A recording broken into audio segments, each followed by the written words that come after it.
2024 की जंग के लिए प्रधानमंत्री नरेंद्र मोदी के तूफानी दौरे का राउंड 2 शुरू हो चुका है। 10 दिनों में प्रधानमंत्री नरेंद्र मोदी 12 राज्यों में जाएंगे और इसी कड़ी में पीएम मोदी ने तमिलनाडु पहुंचे वो वहां पर और एमके स्टालिन सरकार पर जमकर बरसे। 370 के टारगेट तक पहुंचने के लिए तमिलनाडु में जीत बहुत ही जरूरी है।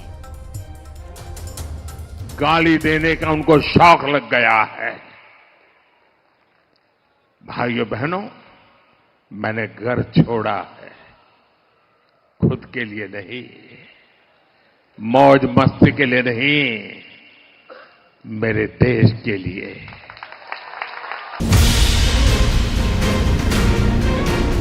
विपक्ष की पटना में अभी पिच ही तैयार हो रही है और इधर प्रधानमंत्री नरेंद्र मोदी धुआंधार बैटिंग कर रहे हैं।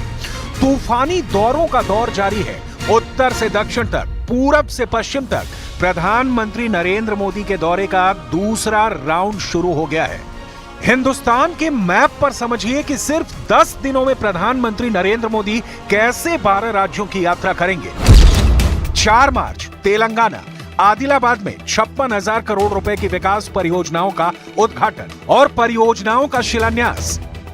4 मार्च को प्रधानमंत्री नरेंद्र मोदी तमिलनाडु के कलपक्कम पहुंचे और चेन्नई में जनता को संबोधित किया।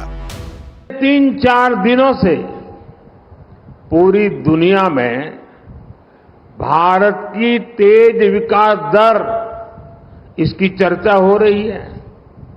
दुनिया में भारत ऐसी इकलौती ओनली बड़ी अर्थव्यवस्था बनकर उभरा है जिसने पिछले क्वार्टर में 8.4% की दर से विकास किया है। 5 मार्च को प्रधानमंत्री नरेंद्र मोदी ओडिशा में होंगे। यहां 19,600 करोड़ की विकास परियोजनाओं की नींव रखेंगे। तीसरे दिन यानी 6 मार्च को प्रधानमंत्री नरेंद्र मोदी पश्चिम बंगाल जाएंगे। पश्चिम बंगाल में 15,400 करोड़ की परियोजनाओं की आधारशिला रखेंगे। इसी दिन यानी 6 मार्च को प्रधानमंत्री नरेंद्र मोदी बिहार के बेतिया में होंगे। यहां 12,800 करोड़ की विकास परियोजनाओं का शिलान्यास करेंगे। इन दौरों में प्रधानमंत्री नरेंद्र मोदी 2 काम कर रहे हैं। पहला, मोदी की गारंटी वाली परियोजनाओं का उद्घाटन और नई परियोजनाओं का शिलान्यास। प्रधानमंत्री नरेंद्र मोदी की झोली में हर राज्य के लिए चुनावी गिफ्ट तैयार है। इन प्रोजेक्ट्स के लिए उन्होंने तिजोरी का मुंह भी खोल दिया है। मैं आपको और देश को, और ये जो बार बार चुनाव लिखते हैं ना, उनको खास मैं 15 दिन का हिसाब देता हूं। दे दूं आपको? 2 IIT, 3 IIM और 1 Indian institute of skills IIS। 15 दिन में 18,000 कोऑपरेटिव्स के, 15 दिन में भारत के सबसे लंबे केबल आधारित ब्रिज का लोकार्पण हुआ है।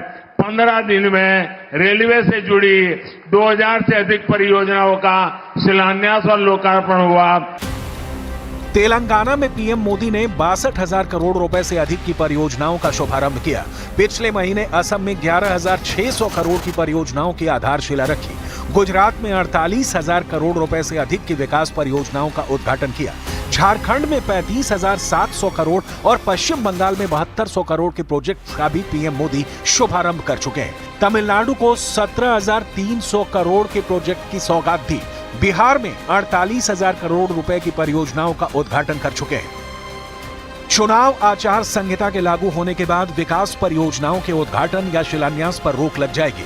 लिहाजा फुल ऑन एक्टिव हैं प्रधानमंत्री नरेंद्र मोदी। जबकि 2 राउंड की यात्रा के बाद अभी पीएम नरेंद्र मोदी का मेन कैंपेन बाकी है। मार्च अप्रैल में उनके देश भ्रमण का तीसरा दौर चलेगा। मार्च के तीसरे सप्ताह में लोकसभा चुनाव के कार्यक्रम की घोषणा के बाद पीएम मोदी रोजाना 2 से 3 रैलियों को संबोधित करेंगे। देश के सभी राज्यों में उनकी चुनावी सभा तय है। राहुल गांधी अपनी न्याय यात्रा के जरिए 67 दिनों में 15 राज्यों की 100 लोकसभा सीट को कवर करेंगे। आदत से मजबूर होते हैं, मेहनत करने की कुछ आदत भी कम होती है और इसलिए बड़ी सरल भाषा में कह देते हैं कि ये तो चुनावी सभा है। मेरे भाइयों बहनों, और मेरे कुछ साथी जो भांति भांति का एनालिसिस करते हैं, जरा समझो, ये चुनावी सभा नहीं है,